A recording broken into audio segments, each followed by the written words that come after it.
আমার সত্যি জানতে ইচ্ছে করছে আজকে আপনি এই ঘটনার পরে কি বলবেন? কোন অধিকারে ভারত নিজের জমিতে সে কাঁটাতার দিচ্ছে, নাকি বেড়া দেবে, না পাঁচিল তুলবে, সে নিজের জমিতে দিচ্ছে, সেখানে বাংলাদেশের বর্ডার গার্ড তারা এসে বাধা দিতে এসেছিল কেন? মানে কিসের উস্কানি এটা? পায়ে পা দিয়ে ঝগড়া করার উস্কানি? একটা যুদ্ধ করানোর জন্য একটা সুরসুরি দেওয়া? ভারত তো যুদ্ধ করতে চাইছে না, কোনোভাবে কোনো পদক্ষেপ নিচ্ছে না।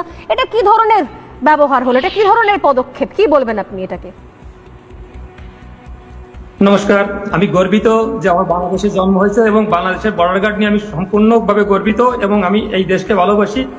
এই দেশের জন্ম আমার শত জন্মের কর্মের ফলে হয়েছে। কারণ বাংলাদেশের মতো একটা শক্তিশালী জন্মগ্রহণ করা একটা ভাগ্যের ব্যাপার, ভারতের মতো একটা দুর্বল দেশে জন্মগ্রহণ করা অন্য ব্যাপার।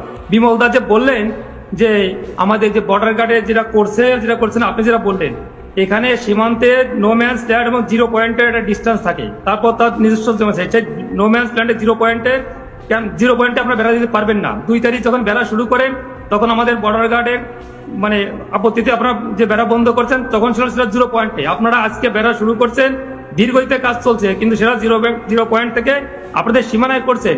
আপনাদের সীমানায় বেড়া দেবেন না, পুকুর কাটবেন না, গাছ লাগাবেন, এতে বাংলাদেশে কিছু আসা যায় না। আর বাংলাদেশ নিয়ে আমি যেভাবে বললেন দুর্বল, সরিষা খেতে ট্যাঙ্ক দিয়ে করে, একবারও বলবেন না।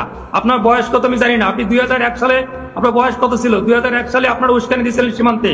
সেখানে পাদুয়ায় 16 থেকে 19 এপ্রিল এই 4 দিন যে গন্ডগোল করছিলেন, সেখানে আপনাদের 18 জন বিএসএফ মারা গেছে, আমাদের মারা গেছিল মাত্র 3 জন। আপনাদের 2 জন বন্দী হয়েছে, আমাদের 1 জনের বন্দী হয় নাই। আপনাদের 2 জন আহত হয়েছে, আমাদের মাত্র 5 জন আহত হয়েছিল। মনে পড়ে না? লজ্জা করে না আপনাদের? বাংলাদেশ নিয়ে তাচ্ছিল্য করেন। 2001 সালে শিক্ষা হয় নাই, 2005 সালে 18 বর্ডারে গন্ডগোল করছিলেন, সেখানে আপনাদের আপনি কি হিন্দু? আপনি কি গোমূত্র খেয়েছেন? আমার তো মনে হয় না। আপনি হিন্দু হলে অবশ্যই গোমূত্র খেয়ে থাকবেন, আর গোমূত্র খেলে এ ধরনের কথা কোনোদিনও বলতেন না।